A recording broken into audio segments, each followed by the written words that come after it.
Hey everybody, it's Mr. Marshall here at Stony Lane. Guess what? The United States is turning 250 years old this year, so we are studying all different things about the different states.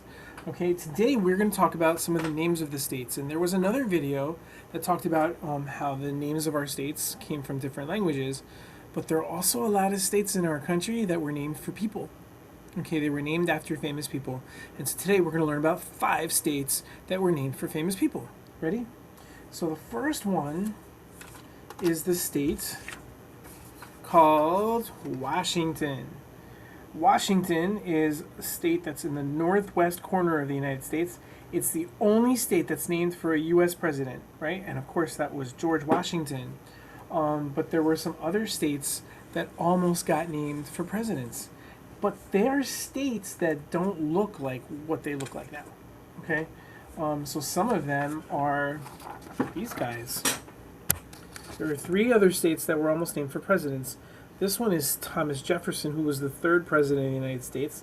And there was a movement in the 1940s where parts of California and Oregon wanted to make their own state and call themselves the state of Jefferson.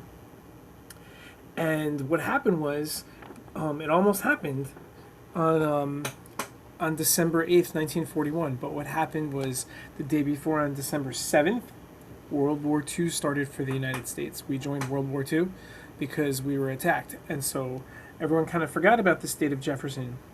The state of Lincoln is another state that almost happened, and it was this huge area, and it kind of looks like a letter L. It was done in the 1860s. They were going to name this part of the West that was called the Lincoln Territory. They were going to make that a state.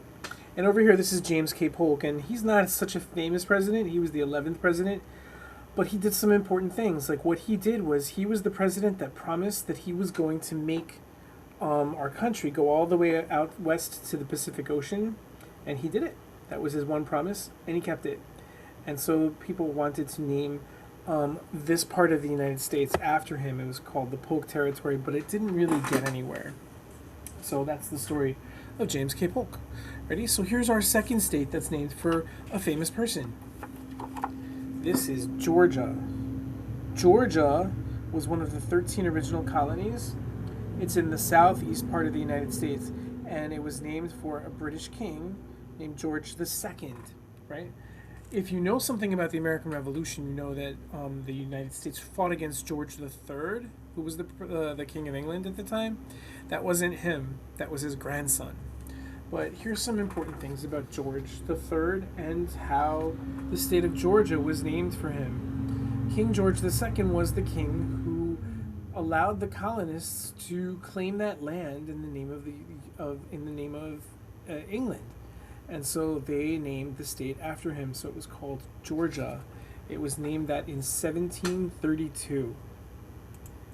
So some other things that are kind of cool about King George II was that he was born in Germany, which is in Eastern Europe, and he became the King of England and Ireland in 1727. And 5 years later, he sent people out to what is now called Georgia, right? So that's the second one. It's named for a king of England. Okay, a third state that was named for a famous person was not a king of England, but a queen of England.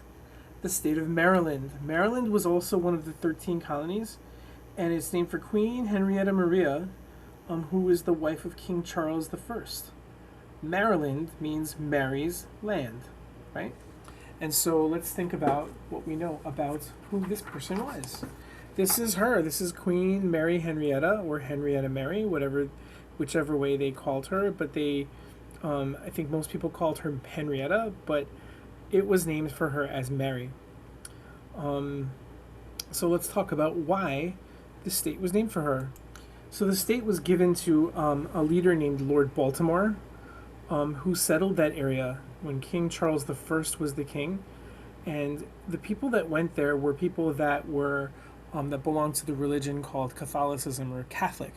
And the people that were sent there were allowed to practice their religion freely. And so Maryland was formed as a place where people could practice their religion freely. Okay? Our next one is also one of the 13 colonies, and it's called Pennsylvania. Pennsylvania, of course, is in the east, and it's named for Admiral Sir William Penn. So what happened was William Penn was a famous leader in the area that's now Pennsylvania, and he decided that he was going to name Pennsylvania. He was just going to call it Sylvania. He was just going to call it Sylvania. But then what happened was the King of England decided, because by the way, Sylvania means wooded land or forest land, okay? And so he wanted to just call it Sylvania because there were lots of beautiful forests there. But then the King of England decided that he was going to name it Pennsylvania, Penn's woodland, right? And so it's not named for William Penn, the leader of Pennsylvania, but for his father, who was this guy. He was an admiral, which means he was a famous soldier in the Navy. And so what happened was he fought for many battles in England. And so the King of England wanted to honor him by naming this place after him. And Pennsylvania also has a lot of other important things about it. It's a colony of freedom.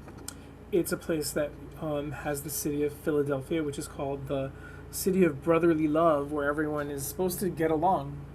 And so it was one of the first capitals of the United States, and a lot of important things in the American Revolution happened in Philadelphia. And like I said, it was one of the 13 original colonies. So we have one more state that we're going to talk about that was named for a famous person. Are you ready? Here we go. This last state is called Louisiana. Louisiana is named for King Louis XIV of France. And so the thing is that we keep talking about the 13 original colonies, and those all belong to England. But on North America, there were other countries that sort of kind of settled in different areas, right? And so France was one of the countries that sent people over to settle in the area.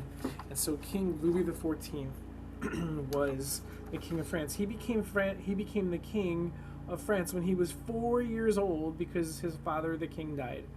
And so now he became the king at 4 years old. Of course, there were lots of grown-ups there to help him make decisions and kind of did things for him. But he was actually the king until he died when he was 76. So he was king for 72 years. He was called the Sun King because when he spoke, he always used the sun as a metaphor or a symbol of his leadership. And so King Louis XIV sent people out to the area that's now called Louisiana to settle it. And the main explorer, whose name was La Salle, decided he was going to name the area in honor of the king. And so it became Louisiana. And so the Louisiana Territory was this huge chunk of land in the middle of the continent. But there's a state now in the south part of the United States that's just called Louisiana. It's a small little part, but still, it's a state that's named for him, so it counts. Okay, so today we learned about these 5 states. We learned about Washington, Maryland, Pennsylvania, Georgia, and Louisiana. 5 states that were named for famous people that are part of the story of our 250 years as a country. All right, I'll see you next time.